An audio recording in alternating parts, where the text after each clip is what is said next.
네, 요즘에 전쟁부터 해서 영상 촬영해야 될 게 굉장히 많습니다. 그럼에도 불구하고 제 개인적인 이야기들을 물어봐 주시는 분들이 계셔가지고 한 네 가지 질문 정도만 정리를 해서 답을 드리는 그런 영상을 한번 촬영해 보도록 하겠습니다.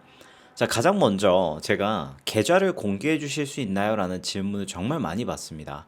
이건 단도직입적으로 말씀을 드릴게요. 본 계좌는 공개하지 않습니다. 왜냐하면 제 본 계좌는 단순한 투자 계좌가 아니라 제 사업 자산이라든지 세금 구조라든지 현금 흐름과 모두 연결이 되어 있기 때문입니다. 이 투자라는 게 보여주기용 컨텐츠가 아닙니다. 이건 제 인생 구조랑 연결되어 있는 문제예요. 저는 이미 게시글이나 영상들에서 수익 구간이나 매도 시점이나 손실 구간, 전략 변화 같은 것들을 충분히 보여드리고 또 인증해드리고 있어요. 그럼에도 불구하고 전체 계좌를 보여달라라는 요구를 하시는 분들이 있어요. 심지어 굉장히 무례하게 말하시는 분들도 있어요. 솔직하게 말씀드리면 그건 투자 공부를 하고 싶은 심리가 아니라 확인받고 싶은 심리에 가까운 거죠. 누군가의 잔고를 봐야 안심이 되는 상태라면 그건 전략 문제가 아니라 자존감의 문제일 가능성이 굉장히 큽니다. 저 수익 나면 자랑할 겁니다. 아주 심하게 자랑할 겁니다. 걱정하지 않으셔도 돼요. 자, 이 채널은요, 누가 얼마를 벌었는지 구경하기 위한 채널이 아닙니다. 이 채널은요, 투자 마인드셋과 멘탈리티 관리를 하는 그런 채널이에요. 그리고 제가 늘 말씀드리죠. 제가 아무리 TQQQ에 미친놈이다 라고 말씀을 드려도 제 말을 듣고 따라 하시면 안 돼요. TQQQ를 막 매수하시면 안 된다라는 거예요. 걔는 3배 레버리지 ETF입니다. 변동성 드래그에 걸릴 수도 있고 조정 횡보장이 길어지면 마이너스가 누적이 될 수도 있어요. 저는 사업 소득으로 충분한 현금 흐름이 있습니다. 억 단위 손실이 나도 제 생활비는 문제가 없어요. 그 전제가 없는 상태에서 leverage ETF를 따라 매수하시는 건 굉장히 위험하다는 거예요. 저는 구조가 받쳐주기 때문에 하는 겁니다. TQQQ에 관한 연구를 많이 하고 있고 열심히 노력하고 있어요. 구조, 시스템 없이 따라 하시면 그거 투자 아니고 베팅입니다. 조심하셔야 돼요. 알겠죠? 자, 그리고 두 번째 질문입니다. 자, 지금같이 전쟁 터지고 조정 오는데도 TQQQ를 꾸준히 매수하시나요? 라는 질문을 많이 받습니다. 제가 괜히 닉네임이 TQQQ 미친놈이 아닙니다. 전 해요. 지금도 온주 단위로 꾸준히 매수를 하고 있어요. 부계좌에서는 QLD 11달러, 그다음에 DGR로 10달러. 이것도 자동 매수 계속 돌아가고 있어요. 저는 TQQQ를 하나의 사업체처럼 운용을 합니다. 근데 여러분들 잘 아시죠? 이 사업이라는 건 매달 수익을 보장해 주진 않거든요. 어떤 달은 적자입니다. 어떤 달은 흑자예요. 그렇다고 해서 사업을 접진 않죠. TQQQ도 마찬가지입니다. 제가 올해 세금 내야 될 돈이 많아요. 작년에 그 주식 수익 냈던 것도 있고 뭐 사업 소득도 있고 이래저래 세금 내야 될 게 좀 있거든요. 그래서 돈 더 열심히 벌어야 돼요. 배당 들어오는 것들은 전부 다 TQQQ 매수에 재투입하고 있습니다. 그리고 요즘처럼 주가가 좀 많이 흔들리면 자동 매수 외에도 프리장에서 가볍게 매수를 하는 편입니다. 제가 레버리지 ETF 투자 유튜버들 중에서 매수 금액이 절대 적은 편은 아닐 겁니다. 뭐 몇백만 원, 몇천만 원 사놓고 막 뭐 잘하는 척 설명하고 그런 거 아니에요. 제 구조 안에서 가능한 전략을 수행하고 있습니다. 전쟁이 터지든 조정이 오든 그냥 제가 보는 건 하나입니다. 이걸 3년, 5년 꾸준하게 유지하고 투자할 수 있을까? 그것만 생각을 하는 겁니다. 유지 가능하면 매수하는 거고 유지 불가능하면 구조가 잘못된 겁니다. 그래서 제가 여러분들에게 너무 긴 시간 보지 말고 같이 5년만 투자하자라고 말씀을 드리잖아요. 그렇죠? 저는 TQQQ 매수를 5년까지 끌고 갈 수 있다라고 말씀을 드리는 거예요. 자, 독서 어떻게 하세요? 라는 질문 많이 받습니다. 저는 독서를 뭐 효율성이라든지 감성으로 하는 편은 아니고요. 그냥 제 인생의 루틴에 독서가 들어가 있어요.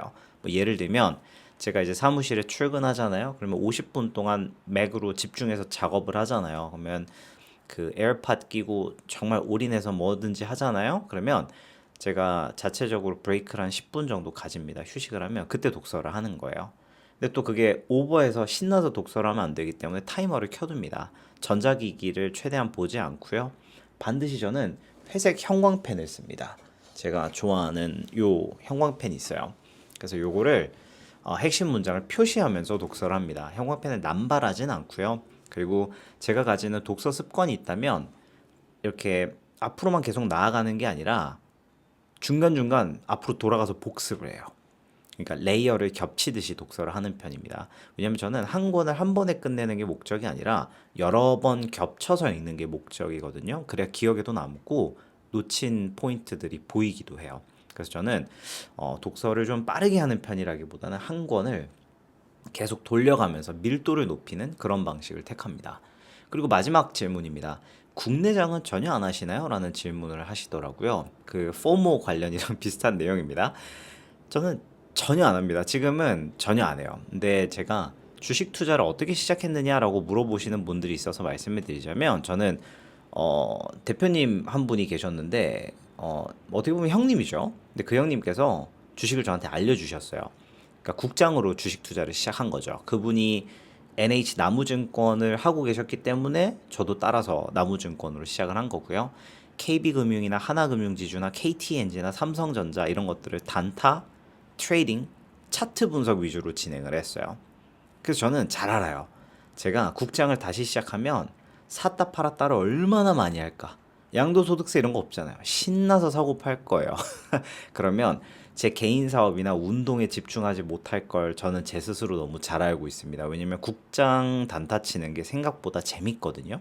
그 습관이 다시 나올 것 같아서 저는 미국 주식을 하고 있어요. 그리고 아마 국내장 투자를 좀 오래 하신 분들은 알겠지만 박스피라는 개념이 있어요. 공매도를 엄청 치기 때문에 기업이 잘 되든 실적이 잘 나오든 상관없이 그냥 눌러버려요. 그냥 개미들 목 조르는 수준으로 그 박스피를 너무 많이 경험했기 때문에 지금 전 세계 주식 시장에서 가장 높은 수익률을 보이는 게 코스피라는 사실을 전 아직도 놀라움, 감탄을 하면서 바라보고 있습니다. 자, 다시 본론으로 돌아와서 저는 미국 주식으로 이제 완전히 넘어왔어요. 미국 시장의 장점은 지수 투자랑 가치 투자가 가능하다는 거예요. 그러니까 차트 분석이나 봉을 보지 않아도 선을 보지 않아도 이 기업이 언젠가는 이 정도까지 주가가 올라갈 거다라는 가치 투자를 할 수 있다는 게 가장 큰 장점입니다. 물려도 그냥 들고 가시면 되는 거예요. 그래서 제가 말씀드렸죠. 팔런티어나 엔비디아 물렸다고 표현하지 말라고요. 그냥 내 자식 준다 생각하고 가는 겁니다. 그리고 저는 또 달러 자산을 선호합니다. 제 금융 자산의 상당수가 이미 달러로 전환이 되어 있어요. 저는 원화 리스크라는 표현을 쓰고 싶지는 않은데요. 그냥 달러 자산을 모아가는 걸 굉장히 좋아합니다. 그냥 하나의 취미이자 기질이자 방향성이라고 생각하시면 좋을 것 같아요. 자, 이제 마무리를 좀 해볼게요. 네 가지 요즘 중간중간 나오는 질문들을 답하고 싶었는데 이 투자라는 건요. 남의 잔고, 남의 포트폴리오를 보는 게임이 아닙니다. 저 사람이 SEHD를 사고 있다고 해서 너무 매력적인 것 같은데 흔들리시면 안 돼요. 남의 수익률을 따라가는 게임도 아닙니다.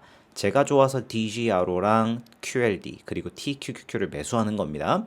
구조를 만들고 멘탈리티를 만들고 루틴을 유지하는 게임입니다. 남에게 보여주기 위해서 투자하지 마세요. 제 인생에 올려놓기 위해서 투자하는 그런 방향성을 가져가셨으면 좋겠습니다. 그리고 어떠한 일이 있어도 흔들리시면 안 됩니다. 내가 SPYM과 QQQM을 매수하기로 마음 먹었으면 그냥 가는 거예요. 구조가 없는 상태에서 남의 포트폴리오를 흉내내면 불만만 가득해지고 그러니까 막 댓글에 막 안 좋은 글 쓰고 하는 거예요. 자기 자신이 만든 포트폴리오가 아니니까 통제가 안 되는 거예요. 얼마나 감정이 흔들리고 안타까운 거죠. 절대 그러시면 안 됩니다. 저는요, 절 따라 매수하시면 부자가 됩니다. 라고 말씀을 드린다든지, 이때 사서, 이때 파세요. 또는 이 종목을 사세요. 절대 아닙니다. 흔들리지 않는 사람을 만드는 채널로서 시작을 한 거예요. 근데 그 흔들리지 않게 만드는 사람의 첫 번째 고객은 제 자신이었습니다.